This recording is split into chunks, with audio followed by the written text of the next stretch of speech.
ఒకసారి రావణుడు తన శక్తి మరియు అహంకారంతో పరిపూర్ణుడై శివుడిని దర్శించడానికి బయలుదేరాడు. కానీ అతని ఆత్మవిశ్వాసం అతని ఓటమికి కారణమవుతుందని అప్పుడు అతనికి తెలిసి ఉండదు. రావణుడు కైలాసానికి చేరుకుని శివుడిని దర్శించుకునేందుకు నందిని ఎదుర్కొన్నాడు. నంది తన విధిని నిర్వర్తిస్తూ శివుడు ధ్యానంలో ఉన్నారు, అతన్ని భంగం చేయకూడదు అని రావణుణ్ణి ఆపాడు. నందిని చూసి రావణుడు వ్యంగ్యంగా నవ్వాడు. నీలా ఓ ఎద్దు నాకు అడ్డుకట్టడమా అని వ్యాఖ్యానించాడు.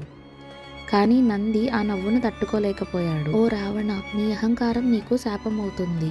ఓ రోజున వానరులు నీ నాశనానికి కారణమవుతారు అని శాపం ఇచ్చాడు. రావణుడు నంది శాపాన్ని తక్కువగా అంచనా వేసి తన జీవితంలో మర్చిపోయాడు.